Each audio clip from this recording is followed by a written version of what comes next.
إن الحمد لله نحمده ونستعينه ونستغفره ونعوذ بالله من شرور أنفسنا ومن سيئات أعمالنا من يهدي الله فلا مضل له ومن يضلله فلا هادي له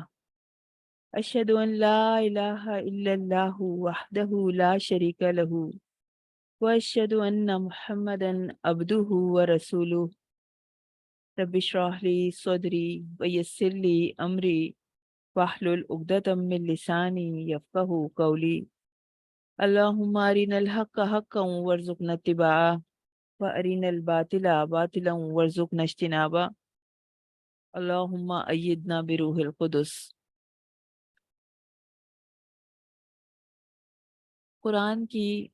ان آیات سے ہمارا ایک اور بھی رشتہ ہے، ایک اور بھی بڑا خوبصورت تعلق ہے۔ ہم سب اپنے نبی کریم صلی اللہ علیہ وسلم سے بہت محبت کرتے ہیں، اور ہر چیز جس سے انہوں نے استعمال کیا ہو، جس چیز کو انہوں نے اپنے پاس رکھا ہو، وہ ہمیں بڑی پیاری لگتی ہے، ہمیں ان کی نشانی لگتی ہے، ہم اسے اپنے پاس محفوظ کرنا چاہتے ہیں۔ نبی کریم صلی اللہ علیہ وسلم کو اللہ تعالیٰ نے قرآن کا معجزہ عطا کیا۔ یہ وہ قیمتی آیات ہیں جو آپ صلی اللہ علیہ وسلم کے قلب مبارک پر نازل ہوئی۔ آپ کے مبارک لب ان آیات کو دہراتے رہتے تھے۔ کتنی ہی راتیں اور دن آپ ان آیات کے ساتھ گزارتے تھے، ان پر غور و فکر کرتے تھے، ان کے ذریعے لوگوں کو رب کی طرف بلاتے تھے۔ تو ان آیات سے ہمارا تعلق نبی کریم صلی اللہ علیہ وسلم کی نسبت سے اور بھی زیادہ گہرا ہو جاتا ہے، کیونکہ یہ ہمارے نبی کا معجزہ ہیں۔ مطلوب تو ہم سب سے یہ ہے کہ ہمارے بھی اوقات زندگی اس کتاب کے ساتھ اسی طرح گزریں جیسے ہمارے نبی کے گزرتے تھے۔ ہم ارادہ کریں گے تو اللہ تعالیٰ کی طرف سے مدد آئے گی، دل کھلیں گے، قدم اپنے رب کی طرف بڑھیں گے۔ آج ہم 13 پارے کی ابتدا کرتے ہیں انشاءاللہ تعالیٰ۔ اعوذ باللہ من الشیطان الرجیم، بسم اللہ الرحمن الرحیم۔ وما ابرئ نفسی، میں اپنے نفس کو بری نہیں قرار دیتا۔ ان النفس لامارۃ بالسوء، بلکہ نفس تو برائیوں ہی کا حکم دینے والا ہے۔ حضرت یوسف علیہ السلام کا واقعہ چل رہا تھا۔ بادشاہ نے جب یوسف علیہ السلام سے اپنے خواب کی صحیح تعبیر سنی، اور پھر بلانے کے باوجود بھی، یعنی وہ جیل میں تھے نا، تو بادشاہ نے ان کو بلایا، لیکن انہوں نے جیل میں ہی رہ کر کہا کہ میں یہاں پہ ہی پہلے میری بے گناہی ثابت ہو جائے، پھر میں اس قید خانے سے نکلوں گا۔ تو انہوں نے آنے سے انکار کر دیا، اور انہوں نے کہا کہ جو اس سے پہلے، میرے نکلنے سے پہلے جو اس واقعے کی متعلقہ خواتین ہیں، یعنی کہ عزیز کی بیوی اور دوسری خواتین، تو ان سے ان کی بے گناہی کی اور پاک دامنی کی تصدیق کی جائے کہ اصل حقیقت کیا تھی، ان سے پوچھا جائے۔ تو حضرت یوسف علیہ السلام نے یہ بات اس وقت فرمائی تھی، یہ جو آیت ہے 13 پارے کی فرسٹ آیا، یہ اس وقت فرمائی تھی جب ان کو پتہ چل گیا تھا کہ عزیز مصر کی بیوی اور بیگمات نے اپنے گناہ کا اعتراف کیا تھا، سب کے سامنے اعتراف کیا تھا کہ آج تک جو بھی ہوا تھا، مطلب کبھی بھی حضرت یوسف علیہ السلام نے جھوٹ نہیں بولا، وہ نہایت راست باز اور پاک باز آدمی ہیں، اور جو کچھ بھی ان کے خلاف کہا گیا اس میں کوئی حقیقت نہیں تھی، اور وہ ہمارا ہی سب کیا دھرا تھا، وہ جال ہم نے ہی پھیلایا تھا۔ تو اب اس پر حضرت یوسف علیہ السلام نے یہ فرمایا کہ یہ میں نے اس لیے نہیں کہا تھا، کہ میرا مقصد یہ نہیں تھا کہ میں اپنی پاک دامنی کی تشہیر کروں، نہ ہی میرا مقصد یہ تھا کہ میں ان بیگمات کو بدنام کروں، بلکہ ایک تو میں یہ چاہتا تھا کہ بادشاہ کو پتہ چل جائے کہ میں نے کبھی اس کی امانت میں خیانت نہیں کی، اور دوسرے یہ کہ اگر میں خاموشی سے باہر آ جاتا تو بدنامیاں میرے ساتھ رہتی، اور میں آ کر لوگوں میں دین کی تبلیغ نہیں کر سکتا تھا، ان کی اصلاح کا کام نہیں کر سکتا تھا، امر بالمعروف و نہی عن المنکر نہیں کر سکتا تھا، تو میں اپنے نفس کو گناہوں سے بالاتر نہیں سمجھتا۔ نفس میرے بھی ساتھ لگا ہوا ہے، اس لیے مجھے اگر اس سے بچنے کا موقع مل گیا، اس برائی سے، اس گناہ سے بچنے کا موقع مل گیا، تو یہ محض اللہ کی توفیق ہے اور میرے رب کا فضل و کرم ہے۔ عاجزی کا طریقہ ہوتا ہے مومن کا، ہر چیز کا کریڈٹ اپنے رب کو دیتا ہے اور ہر گناہ کی ذمہ داری وہ خود اٹھاتا ہے۔ نبی کریم صلی اللہ علیہ وسلم نے فرمایا کہ ایسے رفیق کے بارے میں تمہارا کیا خیال ہے جس کا یہ حال ہو کہ اگر تم اس کا اعزاز و اکرام کرو، کھانا کھلاؤ، کپڑا پہناؤ، تو وہ تمہیں مصیبت میں ڈال دے، اور اگر تم اس کے ساتھ توہین کا سلوک کرو، اس کی انسلٹ کرو، تو وہ تمہارے ساتھ بھلائی کا معاملہ کرے۔ صحابہ رضی اللہ تعالیٰ عنہ نے کہا کہ اس سے زیادہ برا ساتھی تو دنیا میں ہو ہی نہیں سکتا۔ تو آپ نے فرمایا قسم ہے اس ذات کی جس کے قبضے میں میری جان ہے، تمہارا نفس تمہارے پہلو میں ایسا ہی ساتھی ہے، تو نفس کو لگام ڈالنی ہے۔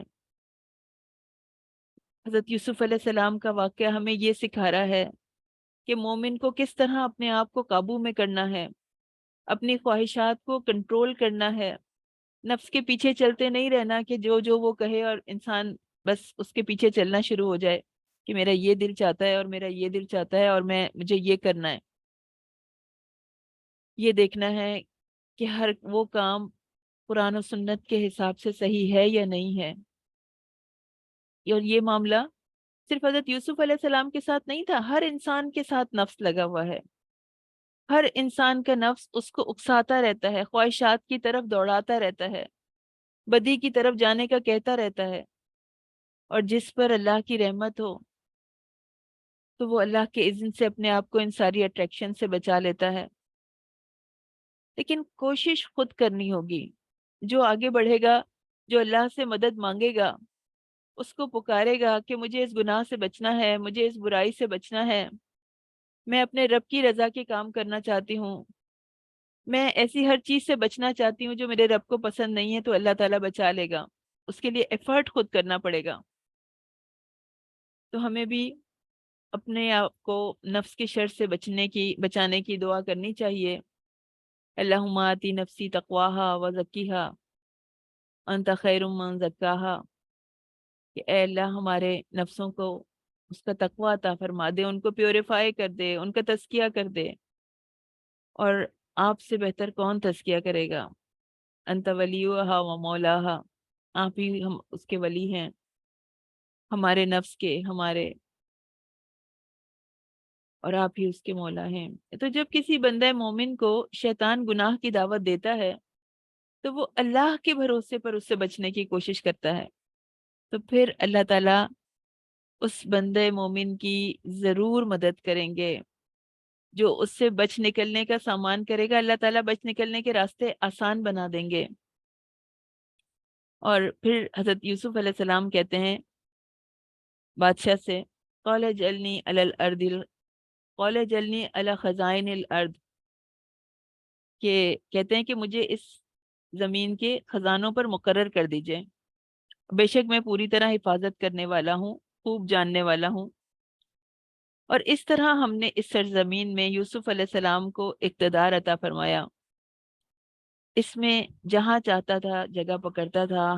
ہم اپنی رحمت سے جس کو چاہتے ہیں پہنچا دیتے ہیں۔ وَلَا نُضِيعُ أَجْرَ الْمُحْسِنِينَ، اور ہم نیکی کرنے والوں کا اجر ضائع نہیں کرتے۔ اب بادشاہ نے حکم دیا کہ حضرت یوسف علیہ السلام کو میرے پاس لایا جائے، تو میں ان کو اپنے لیے خاص کر لوں گا۔ پھر جب یوسف علیہ السلام سے بادشاہ نے ملاقات کی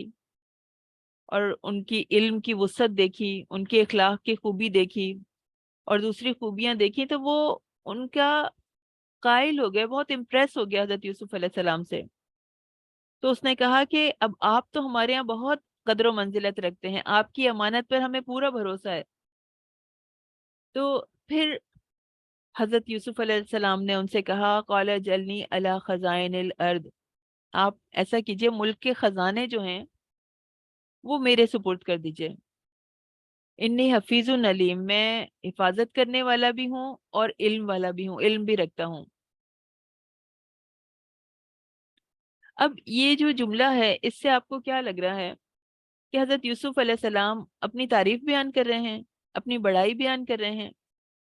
اور اپنی نیکیوں کو ایڈورٹائز کرنا تو پسندیدہ نہیں ہے، لیکن یہ بتایا جا رہا ہے سچویشن ایسی ہے کہ جب کسی عہدے کی ریکوائرمنٹ ہو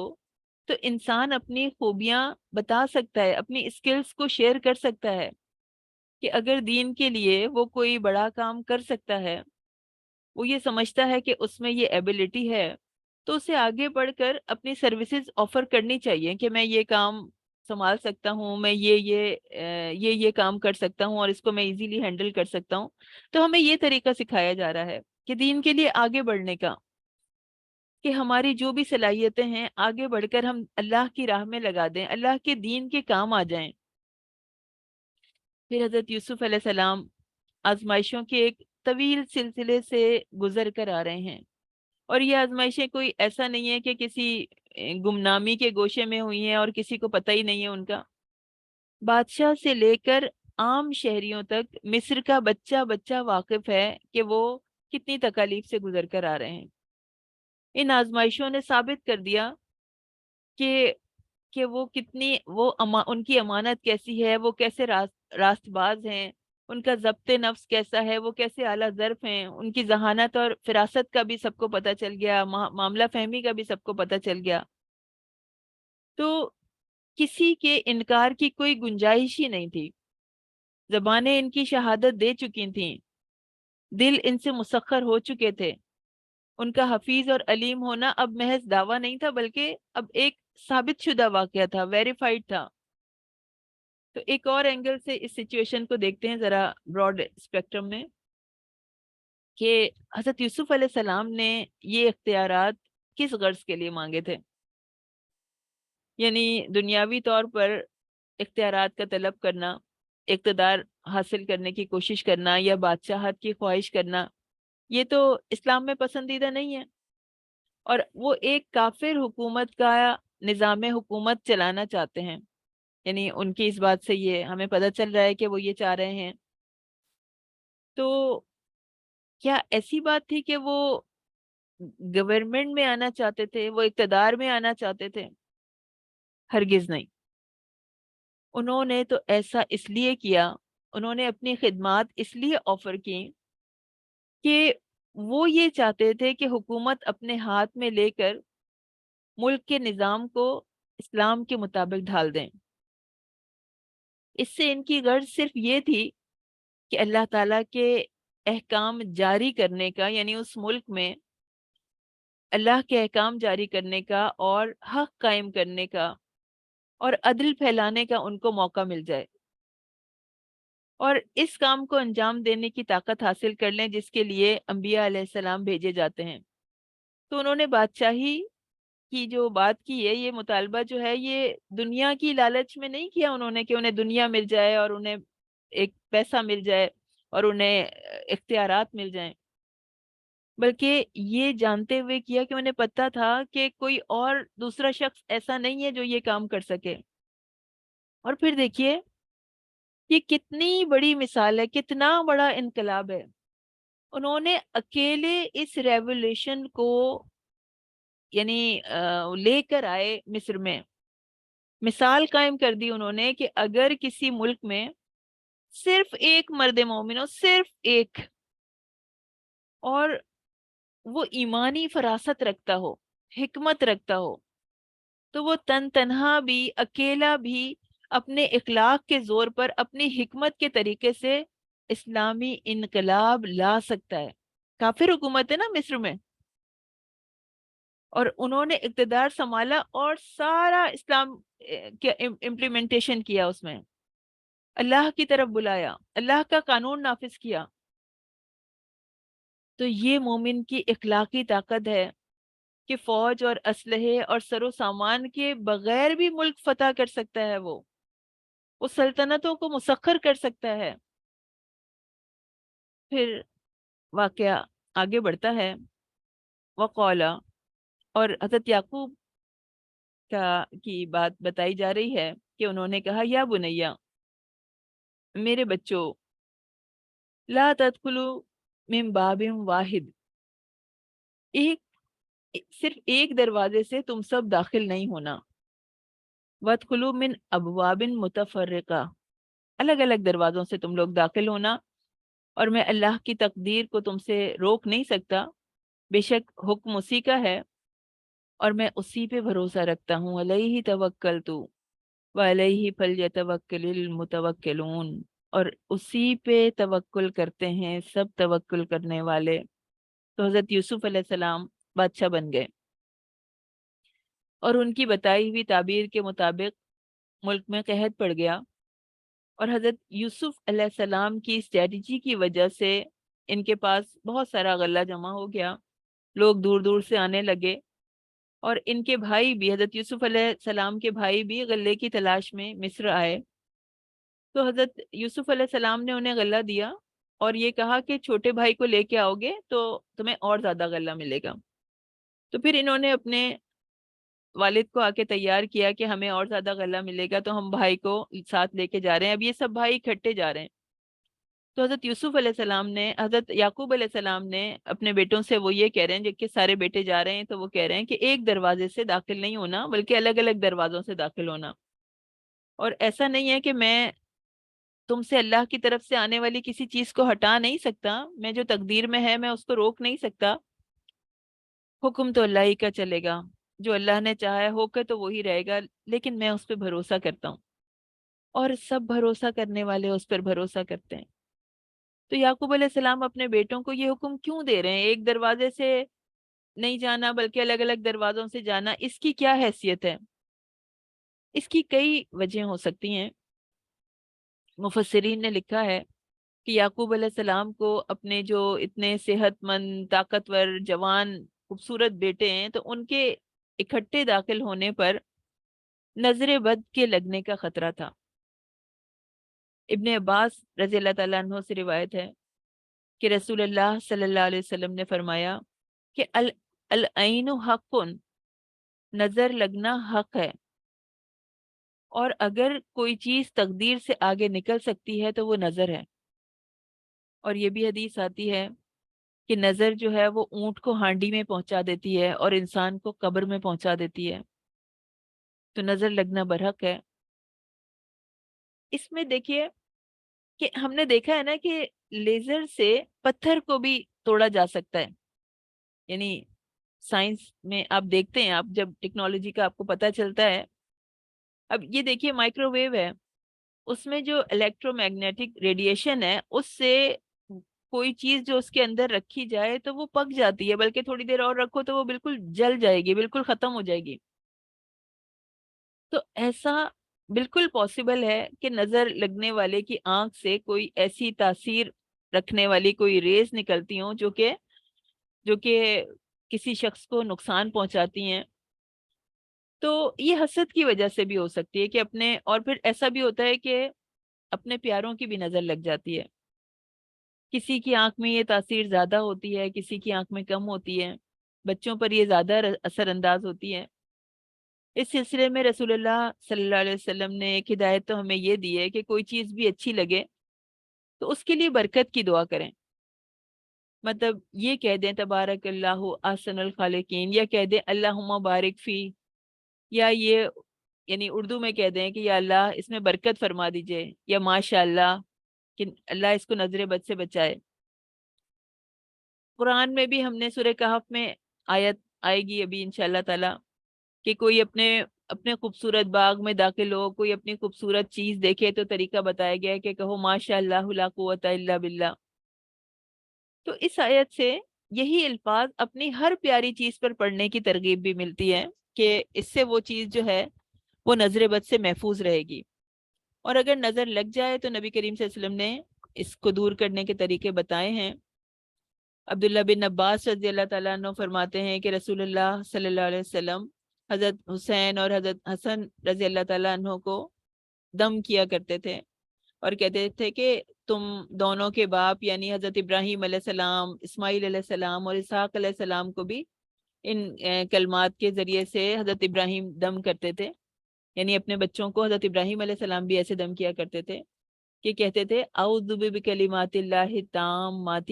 من کل شیطان وہامۃ ومن کل عین لامہ، کہ میں پناہ طلب کرتا ہوں اللہ کے کامل کلمات کے ذریعے سے ہر شیطان اور ہر زہریلے جانور سے اور ہر اس آنکھ سے جو نظر لگانے والی ہے۔ یہ بخاری میں یہ حدیث ہے، احادیث الانبیاء میں، اور 3371 اس کا نمبر ہے۔ ابو سعید خدری رضی اللہ تعالیٰ عنہ بیان کرتے ہیں کہ جبرائیل نبی کریم صلی اللہ علیہ وسلم کے پاس آئے اور کہا کہ اے محمد صلی اللہ علیہ وسلم آپ بیمار ہو گئے ہیں؟ آپ نے فرمایا ہاں۔ تو انہوں نے آپ کو دم کیا، کہا بسم اللہ ارقیکا من کل شیء یوزیکا من شر کل نفس او عین حاسد اللہ یشفیکا بسم اللہ ارقیکا۔ یہ حدیث مسلم میں موجود ہے، باب طب میں 2186 اس کا نمبر ہے، کہ میں اللہ ہی کے نام کے ساتھ تمہیں دم کرتا ہوں ہر اس چیز سے جو تمہیں تکلیف دے رہی ہے، اور ہر حسد کرنے والی آنکھ سے یا نفس کے شر سے اللہ تعالیٰ آپ کو شفا یاب کرے، اور اللہ ہی کے نام سے میں آپ کو دم کرتا ہوں۔ اور مسند احمد میں ہے کہ عبادہ بن صامت رضی اللہ تعالیٰ عنہ سے مروی ہے کہ آپ کو بخار تھا اور پچھلا پہر تھا جبکہ جبرائیل علیہ السلام نے آپ کو دم کیا، تو شام کو آپ بالکل ٹھیک ہو گئے، آپ کی حالت بالکل بہترین ہو گئی۔ تو کہا جا رہا ہے وما اغنی عنکم، اور میں اللہ کی طرف سے آنے والی کوئی چیز تم سے ہٹا نہیں سکتا، کسی کی بھی اتنی پاور نہیں ہے، اتنا اختیار نہیں ہے کہ وہ اللہ کی طرف سے جو حکم آ گیا ہے اس کو روک سکے، کسی نبی کی بھی یہ طاقت نہیں ہے، بلکہ جو تقدیر میں لکھا ہے وہ تو ہو کر رہے گا، مگر تدبیر کرے انسان۔ تدبیر کرنا منع نہیں ہے، تدبیر کی جانے چاہیے، ہمیں طریقہ سکھایا جا رہا ہے انبیاء کا کہ اپنی تدبیر کرو، لیکن تدبیر پہ بھروسہ نہیں کرو، اللہ کی حفاظت پہ بھروسہ کرو، کیونکہ اسباب، کوئی بھی اسباب جب ہی کام آئیں گے نا جب اللہ تعالیٰ چاہے گا۔ تو تدبیر کرنا بھی دراصل اللہ ہی سے مدد مانگنے کا ذریعہ ہے، اللہ یعنی یہ بھی اللہ ہی کا نام لیا جا رہا ہے، اللہ ہی سے مانگا جا رہا ہے۔ تو الگ الگ دروازوں سے داخل ہونا ایک تدبیر تھی، اور ساتھ میں یہ بھی کہہ رہے ہیں کہ میں کچھ کر نہیں سکتا اس کے مقابلے میں، لیکن تقدیر پر تو ایمان ہے، اور ڈپینڈ کس پہ کرنا ہے؟ توکل پہ، اللہ پہ بھروسہ تو سب پہ لازم ہے، ہم سب پہ بھی، کہ بھروسہ صرف اللہ پر، اپنی تدبیر پر نہیں۔ کوئی غرور نہیں میں تو اتنی اچھی بات کی ہے اور اس طرح سے کرنے میں اور اسی طرح سب کو کرنا چاہیے، بس علیہ توکل، تو میں اس پہ بھروسہ کرتا ہوں، اپنے رب پہ بھروسہ کرتی ہوں جس پہ سب بھروسہ کرنے والے بھروسہ کرتے ہیں۔ پھر جب یہ برادران جب غلہ لینے کے لیے آئے، اب جب غلہ دے دیا گیا تو جو بادشاہ کا پیالہ تھا وہ نہیں مل رہا تھا، چھوٹے بھائی کے پاس سے وہ پیالہ نکل آیا، تو اب یہ جو ہیں یہ بھائی اب یہ کہہ رہے ہیں کہ ان یسرق، اگر اس نے چوری کی ہے، سرق کن لہو، تو اس سے پہلے ان کا بھائی بھی جو ہے وہ چوری کر چکا ہے، من قبل پہلے وہ بھی کر چکا ہے۔ تو یوسف علیہ السلام سن رہے ہیں، موجود ہیں، دیکھ رہے ہیں، یعنی بھائی پہ تو الزام لگایا ساتھ حضرت یوسف علیہ السلام پہ بھی الزام لگا دیا، اتنی پرانی بات ہو گئی، بھائی کو کنویں میں پھینک کے آ گئے، سمجھ رہے ہیں کہ وہ ختم ہو گیا ہوگا، لیکن پھر بھی کوئی ریگریٹ نظر نہیں آ رہا، کوئی ضمیر کی خلش نظر نہیں آ رہی کہ ہم نے اس کے ساتھ برا کیا تھا اور کاش اللہ تعالیٰ ہمیں معاف کر دے اور ہمیں ایسا نہیں کرنا چاہیے تھا۔ اتنے عرصے کے بعد بھی کوئی ریگریٹ نہیں ہے، کوئی شرمندگی کے آثار نہیں ہے، کوئی ندامت نہیں ہے، بلکہ الٹا ان کے اوپر یہ الزام لگا رہے ہیں کہ وہ تو یہ اس نے چوری کی ہے تو کیا، یہ اس کا بھائی بھی تو چور تھا۔ تو وہ خاموش ہو گئے، چپ ہو گئے، اپنے دل میں بات کو چھپا لیا، ان پہ ظاہر نہیں کیا کہ تم میرے ہی سامنے میرے بارے میں ایسے کہہ رہے ہو، بس دل میں یہی کہا کہ تم تو بہت برے ہو، واللہ عالم، اللہ زیادہ جاننے والا ہے، بما تصفون، جو تم بیان کرتے ہو، جو تم جھوٹی تہمت لگا رہے ہو۔ تو اپنے آپ کو فوراً الگ کر لیا، یعنی مشکل پڑی، مشکل حالات آئے تو اپنے بھائی کو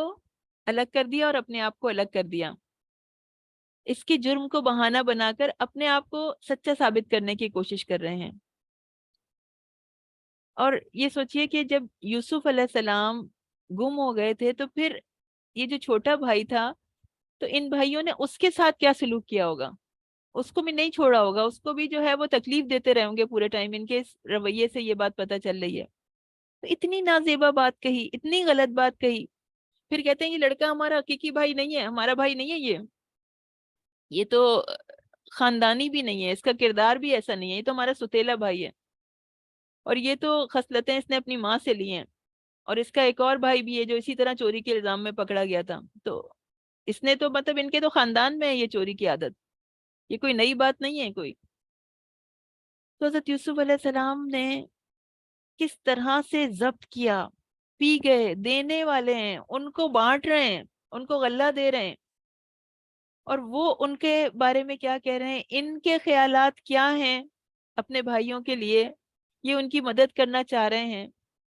ان کو بھر بھر کے دے رہے ہیں، اونٹ بھر کے ان کو غلہ دے رہے ہیں لے جانے کے لیے، پھر دوبارہ بھی دے رہے ہیں،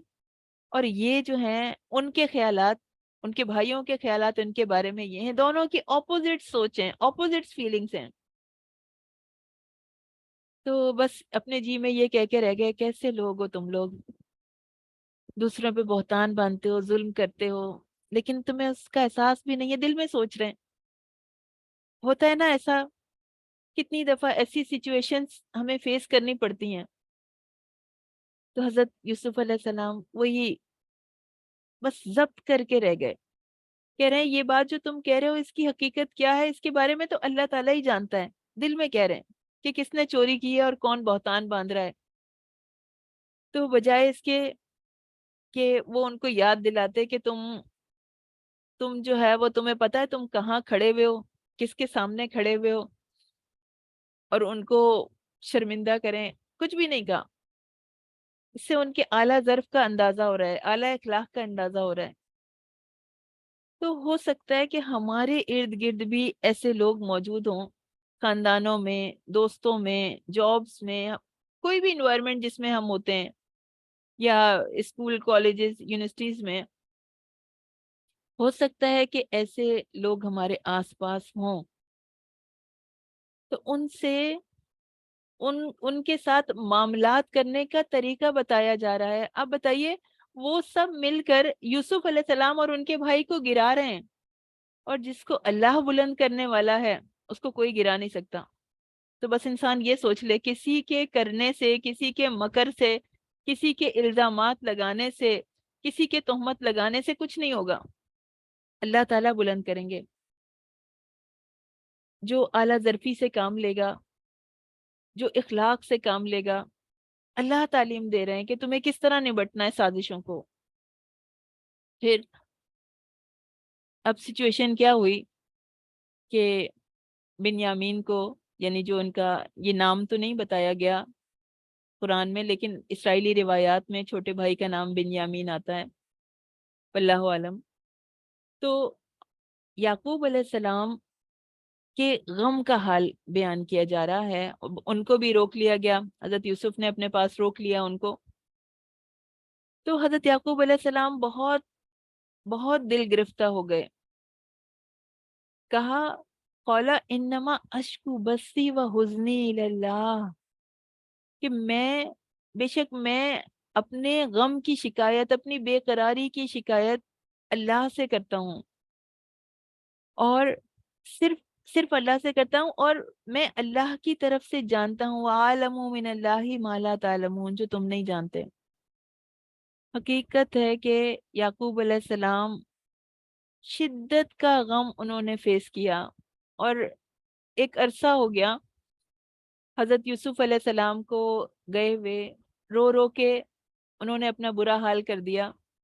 ان کے غم میں، اس قدر محبت کرتے تھے، اتنی تکلیف سے گزرے، اور پھر جو ہے وہ دوبارہ اسی تکلیف سے گزر رہے ہیں کہ دوسرا بیٹا بھی، یعنی اب ان کو یہ پتہ نہیں ہے کہ وہ کہاں چلا گیا، لیکن ان کے پاس سے چلا گیا۔ تو ان کے بارے میں کہا جاتا ہے کہ جو یعقوب علیہ السلام کے غم کا حال تھا، وہ اس کو پڑھ کے تو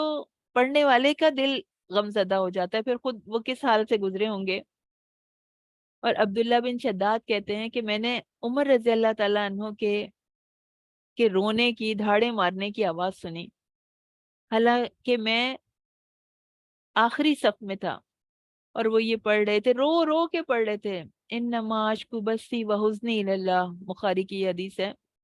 716 اس کا نمبر ہے۔ تو بے شک میں شکایت کرتا ہوں، بسی سخت ترین پوشیدہ غم، وہ غم جو کہ سوچ کو، فکر کو منتشر کر دے، اٹھتے بیٹھتے چلتے پھرتے انسان اس غم سے باہر ہی نہ آ سکے، ایسا غم بسی۔ اور حزنی، غم کی وجہ سے طبیعت کے اندر جو بے قراری پیدا ہو جاتی ہے، جو تکلیف پیدا ہو جاتی ہے، اسے حزن کہا جاتا ہے۔ تو انسان انسانوں کے ساتھ اپنا غم ہلکا کرنا چاہتا ہے، دوسروں کو اپنے غم کی داستان سنانا چاہتا ہے، مگر ایک انسان دوسرے انسان کے لیے کیا کرے گا؟ ہمدردی ہی بس کر سکتا ہے۔ انسان تو خود مجبور ہے، اس کی لمٹس ہیں، وہ اپنے اختیارات سے آگے نہیں جا سکتا، تو وہ کیا کسی کی مدد کرے گا؟ اور دوسری یہ بات بھی ہے، آج کے دور میں کسی کے پاس اتنا وقت نہیں ہے کہ دوسرے کی غم کی داستانیں بیٹھ کے سنتا رہے، ایک دفعہ سن لے گا، دو دفعہ سن لے گا، تیسری دفعہ جو ہے وہ وہاں سے نکلنا چاہے گا، سننا ہی نہیں چاہے گا، تو لوگ دور بھاگنے لگتے ہیں۔ لیکن اللہ سنتا ہے، اللہ کو جب جب پکارو، جتنی مرتبہ پکارو، اللہ سنتا ہے۔ تو شکایت تو اس سے کرنی چاہیے جو ہر مسئلے کو حل کر دینے کی طاقت رکھتا ہو، جو اس سچویشن سے آپ کو باہر نکال سکتا ہو۔ تو اللہ حضرت یعقوب علیہ السلام کے ذریعے ہمیں سکھا رہے ہیں کہ جس نے پیدا کیا ہے، جس نے دنیا کی نعمتیں تمہیں عطا کی ہیں، جس نے پالا ہے، وہی تمہارے غم کو دور کرے گا۔ اس کو بتاؤ، اس سے مانگو، اس سے طلب کرو، اس کو پکارو، وہ ہر بات جانتا ہے، مگر پھر بھی اس کے سامنے گڑ گڑاؤ، اپنے مسئلے کو، اپنی ہر پریشانی کو کھول کھول کر اس سے بیان کرو، اس سے بولو، اس کو پکارو، انما اشکو بسی و حزنی اللہ، یاد کر لے انسان اتنی سی آیت، اور پھر پکارے اپنے رب کو۔ وہ ہر بات جانتا ہے، لیکن پھر بھی اس کو بتاؤ، اپنی ایک ایک فیلنگ اس سے شیئر کرو،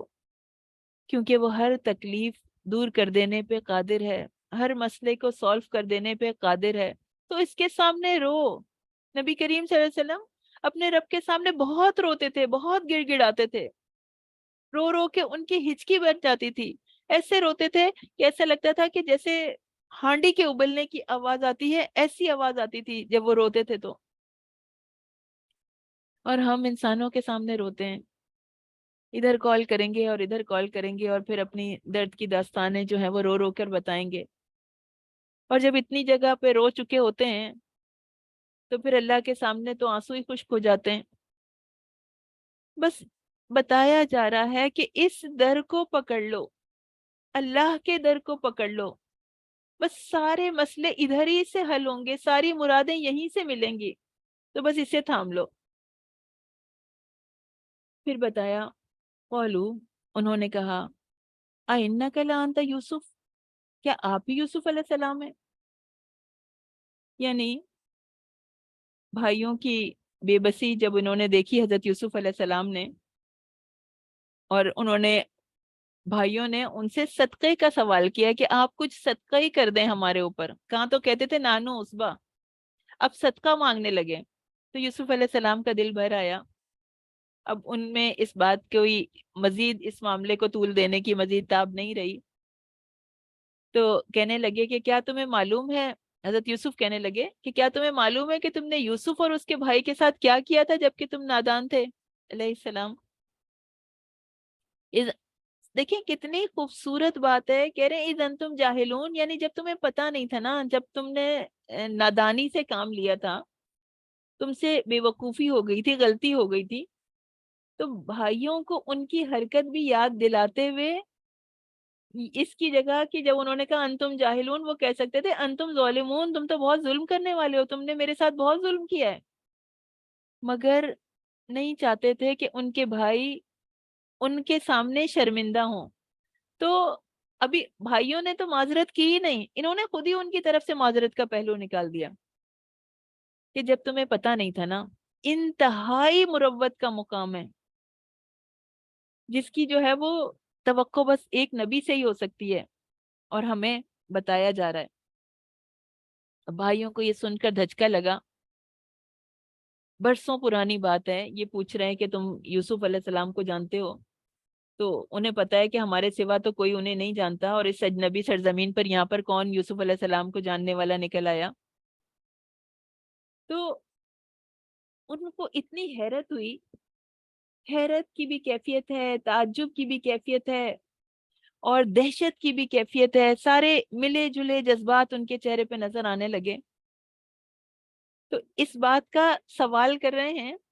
جیسے تاکید کے تین طریقوں سے یقینی بھی ہے، کہہ رہے ہیں کیا یقیناً واقعی تو یوسف ہے، یعنی انا کی بھی تاکید آ رہی ہے، لام تاکید بھی آ رہا ہے، انا کا کے بعد بھی پھر انتا کے ساتھ تاکید آ رہی ہے۔ اتنے یقین کے باوجود بھی سوال ہے جس میں شک بھی ہے۔ قولا، آپ نے کہا انا یوسف ہوں، ہاں میں یوسف ہوں، وہذا اخی، اور یہ میرا بھائی ہے۔ تو ان دو لفظوں میں یوسف علیہ السلام نے ساری داستان کو پرو دیا، ساری داستان کو سمو دیا، پوری داستان دہرا دی، کیا گزرا ہے تھا ان پر اور ان کے بھائی پر، بولا کچھ بھی نہیں۔ انا یوسف و ھذا اخی قد من اللہ علینا، اللہ نے ہمارے اوپر بڑا احسان فرمایا، بڑی مدد فرمائی ہماری۔ تو اللہ کے احسان کا تذکرہ کر رہے ہیں، اپنی تکالیف کا تذکرہ نہیں کر رہے کہ تمہیں پتہ ہے جب تم مجھے چھوڑ آئے تھے وہاں، اور وہاں اتنا اندھیرا تھا، اور وہاں میرے ساتھ کیا ہوا، اور کیسے کیسے میں ڈرا، اور کیسے کیسے میں پریشان ہوا، کیسے کیسے میں بھوکا اور پیاسا تھا، کس قدر اذیت سے میں گزرا، صرف اپنا ایک حال سنانے کے لیے ہی سنا دیتے، ان کو شرمندہ کرنے کے لیے نہیں، لیکن حال ہی سنا دیتے کہ تم کو اندازہ بھی نہیں ہے کہ تمہاری اس حرکت سے میں کس کیفیت سے گزرا ہوں، کچھ بھی نہیں، کوئی بات نہیں۔ کہنا قد من اللہ علینا، اللہ نے ہمارے اوپر بڑا کرم فرمایا ہے، بڑا احسان فرمایا ہے، ہم تو بہت خوش قسمت ہیں، ہم تو بہت قسمت والے ہیں کہ اللہ تعالیٰ نے ہمارے ساتھ اتنے احسان کا معاملہ کیا۔ انہ من یتقی، اور بے شک جو تقوی اختیار کرتا ہے، جو شخص بھی، اللہ تعالیٰ کا رول بیان کیا جا رہا ہے، سب کے لیے جو رول ہے وہ اللہ تعالیٰ بتا رہے ہیں، جو بھی تقوی کرے گا وہ یصبر، اور جو صبر کرے گا، وَإِنَّ اللَّهَ لَا يُضِيعُ أَجْرَ الْمُحْسِنِينَ، تو اللہ تعالیٰ احسان کرنے والوں کا اجر ضائع نہیں کرتے، محسنین کا، خوبصورتی کے ساتھ نیکی کرنے والوں کا اجر ضائع نہیں کریں گے۔ یعنی جو شخص بھی اپنے آپ کو اللہ کے سامنے ڈال دیتا ہے، اپنے آپ کو اللہ کے سپرد کر دیتا ہے، زندگی اس طرح گزارتا ہے کہ اللہ کی محبت تمام تعلقات پر غالب ہو، اللہ کی اطاعت کرنے والا ہو، مشکلات کا تذکرہ نہیں، شکایتیں نہیں، احسانات کا تذکرہ، اللہ کے احسانات کا تذکرہ، انگ انگ سے اللہ کا شکر، یعنی شکر کا اظہار، اور زبان بھی شکر کرتی ہو، اور رویے سے بھی شکر کا اظہار ہوتا ہو۔ اور جو بھی راستے میں، ہر ایک کی زندگی میں مشکلات ہوتی ہیں، ایسا کوئی نہیں ہوتا کہ جس کی زندگی میں کوئی مشکل ہی نہیں آتی، تو جو بھی راستے میں مشکلات پیش آئیں، انہیں وہ اللہ کے راستے کی سنتیں سمجھ کے بس برداشت کرتا رہا، کوئی شکایت نہیں کی، تو اللہ تعالیٰ بھی اس کے اجر و ثواب کو کبھی ضائع نہیں کرتے، وہ اللہ کا مقرب ہو جاتا ہے، اللہ کے قریب آ جاتا ہے، وہ جب تک دنیا میں ہوتا ہے اس کے ہر عمل کے پیچھے اللہ کی مدد ہوتی ہے، دنیا کے کاموں میں بھی اللہ تعالیٰ اس کی مدد کرتا ہے، اور جب وہ قیامت کے دن اٹھایا جائے گا تو فرشتے اس کو جنت کے دروازوں پر خوش آمدید کہیں گے، کامیابی اس کو ویلکم کرے گی۔ تو حقیقی بات بتائی جا رہی ہے، ہم سب کے لیے اللہ کا ایک قانون بتایا جا رہا ہے۔ پوری سورہ کا یہ موضوع ہے، یہ مضمون ہے، یہ مفہوم ہے، تقوی، صبر اور احسان۔ یہ ہمیں اپنی زندگیوں میں لے کے آنا ہے۔ اس کی وجہ سے اللہ تعالیٰ ہمیں یہ قصہ سنا رہے ہیں۔ یہ بات سمجھانے کے لیے اللہ تعالیٰ نے حضرت یوسف علیہ السلام کے تمام واقعات ہمارے لیے بیان کیے ہیں۔ حضرت یوسف کا ہر عمل تقوی کی تصویر تھا نا۔ انہوں نے کس طرح صبر کے ساتھ زندگی گزاری، ایک جگہ بھی کہیں بھی شکایت کا کوئی لفظ ان کے منہ سے نہیں نکلا۔ ہر قدم اٹھانے سے پہلے جو جو بھی زندگی میں حالات آتے تھے بس اپنے رب کو یاد رکھا، اسی کو پکارتے رہے۔ تو پھر اب بھائیوں سے کہتے ہیں قالوا تاللہ، اللہ کی قسم، بلا شبہ، یقیناً، اب یہ بھائی کہہ رہے ہیں تاللہ لقد آثر اللہ علینا، تم، اللہ نے بے شک تم کو ہم پر فضیلت دی ہے، وَإِنَّا كُنَّا لَخَاطِئِينَ، اور بے شک ہم خطا کار تھے، ہم گناہ گار تھے، ہم سے غلطیاں ہوئی، ہم سے گناہ ہوئے۔ اب دیکھیے، کوئی لیکچر بھائیوں کو بدل نہیں سکا۔ حضرت یوسف علیہ السلام نے انہیں کتنا سمجھایا ہوگا، سوری، حضرت یعقوب علیہ السلام نے انہیں کتنا سمجھایا ہوگا، کتنے درس دیے ہوں گے، کس طرح واز کیا ہوگا ان کے اوپر۔ ایک نبی کا واز اور کسی عام آدمی کا تو کوئی برابر نہیں ہو سکتا،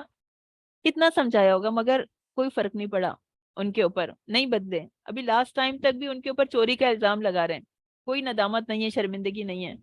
بدلے تو کس چیز سے بدلے؟ اپنے گناہوں کا خیال آیا تو کس چیز سے آیا؟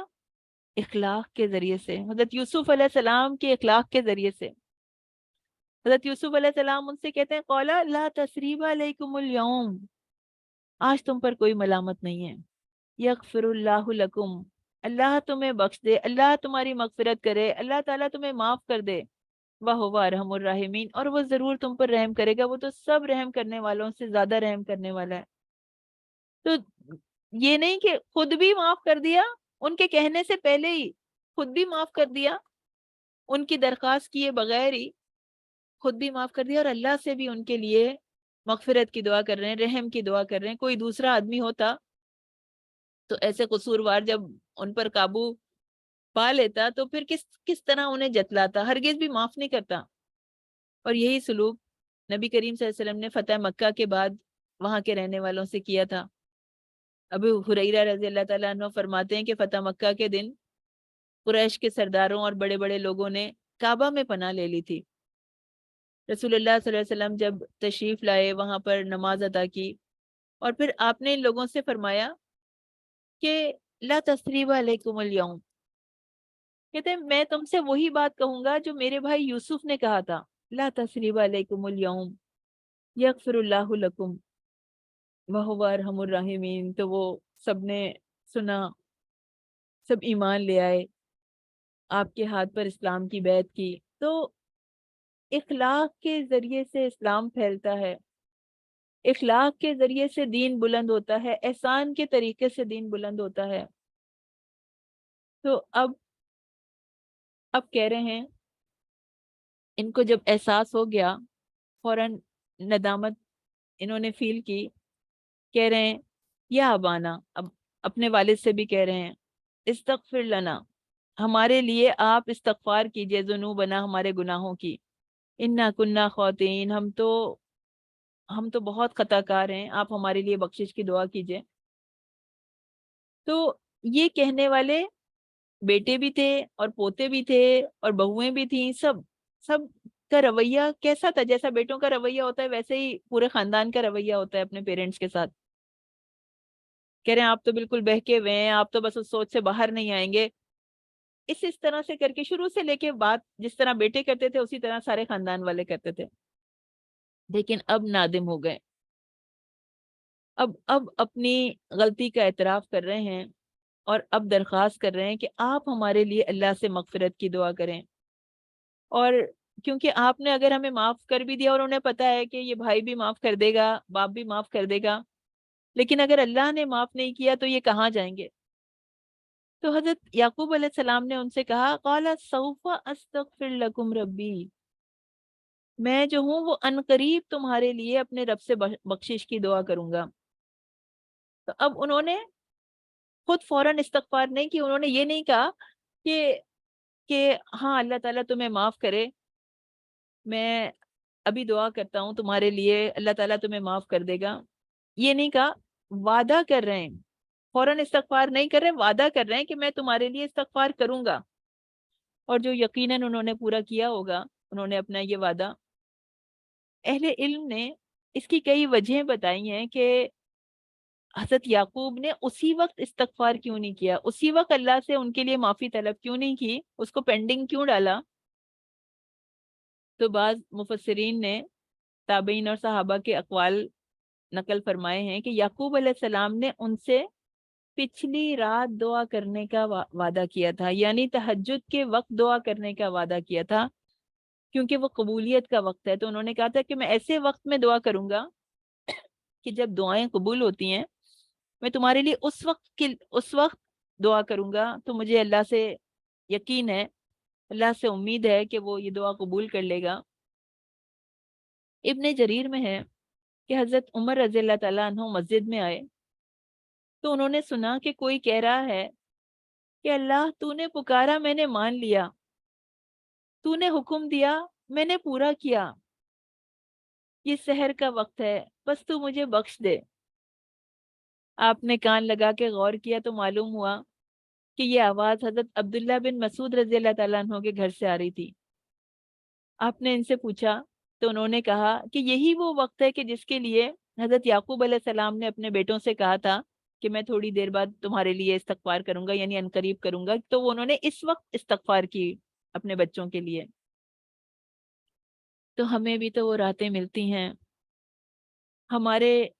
ہم بھی تو تہجد کے وقت سے گزرتے ہیں نا۔ ابھی تو سحری میں اٹھنا آسان ہے، رمضان کے بعد بھی انسان اپنا معمول بنا لے، کوشش کرے، اللہ سے مانگے اللہ تعالیٰ آپ مجھے جگا دیں رات کے وقت، اللہ کو پکار کے سوئے کہ اللہ تعالیٰ، الارم بھی لگائیے، ساتھ میں اللہ تعالیٰ سے یہ دعا کر دیجئے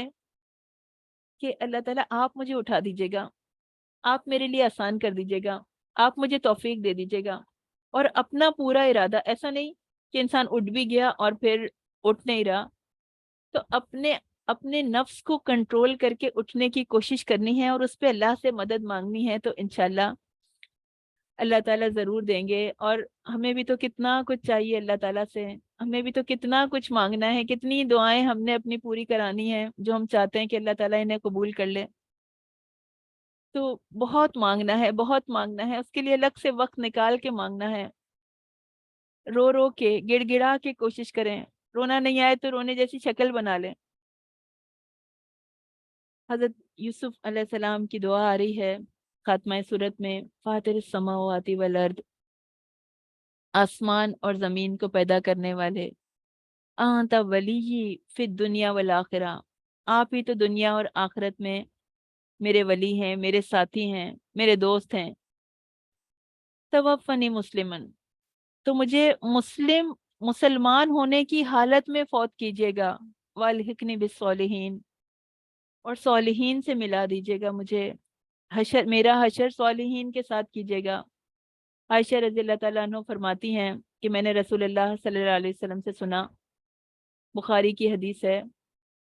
4586 اس کا نمبر ہے، کہ کوئی نبی مرض الموت میں بیمار نہیں ہوتا یہاں تک کہ اسے دنیا اور آخرت کے درمیان اختیار دیا جاتا ہے۔ چنانچہ رسول اللہ صلی اللہ علیہ وسلم جس بیماری میں فوت ہوئے تو آپ کو گلے کی سخت تکلیف ہو گئی تھی۔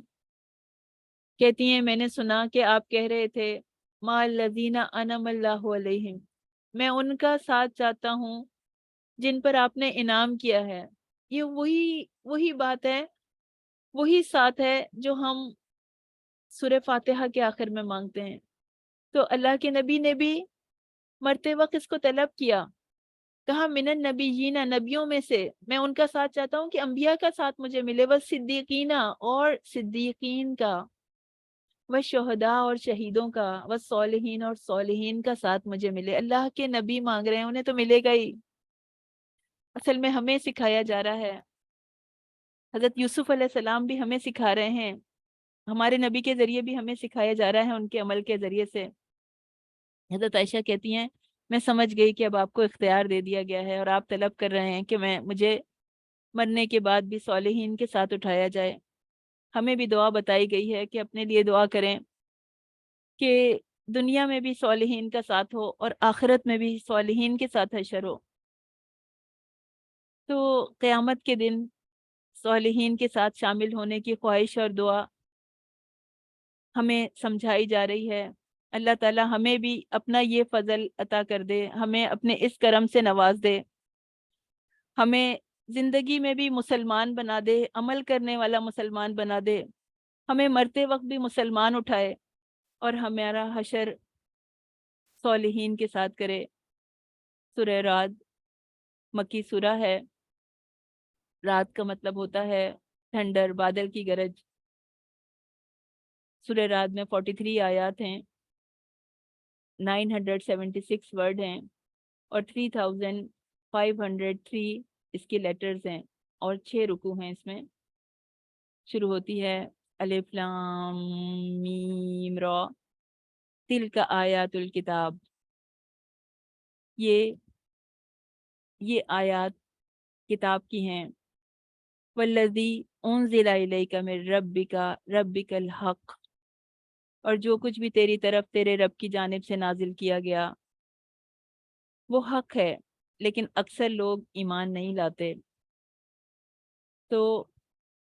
ایمان نہیں لاتے، جو اللہ نے نازل کیا ہے، بتا دیا گیا، وہ عین حق ہے، وہ سچ ہے، مگر اکثر لوگ غور و فکر نہیں کرتے، اور جب جانا ہی نہیں تو پھر مانا بھی نہیں، نہ جاننے کی وجہ سے ایمان نہیں لاتے۔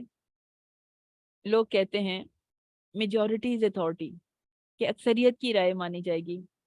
جس کے جتنے ووٹ ہوں گے وہ بات صحیح ہوگی،